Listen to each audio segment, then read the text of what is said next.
அமைதி ஆன்மா. அமைதிதான் ஆன்மாவின் மொழியா அப்படின்னா இருக்கலாம். ஏன்னா அமைதியில மட்டும்தான் நீங்க உங்களுடைய அறிவையும் மனதையும் ஆன்மாவையும் நீங்க நெருங்குறீங்கன்னு அர்த்தம். அமைதியில தான் நீங்க நெருங்கி அதோட ஒன்றாக.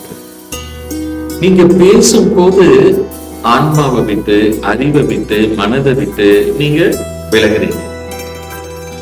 சிந்திக்கும் போதும் அப்படிதான், செயல்படும் போதும் அப்படிதான்.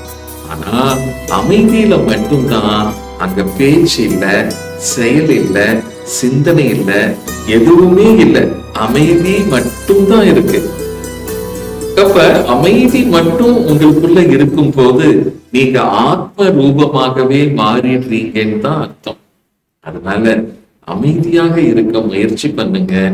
ஆத்மாவினுடைய ஆற்றல், அதனுடைய அதிசயம் உங்களுக்குள்ள நிகழ ஆரம்பிக்கும். ஆத்ம நமஸ்காரங்கள். வாழ்க வளர்க்க.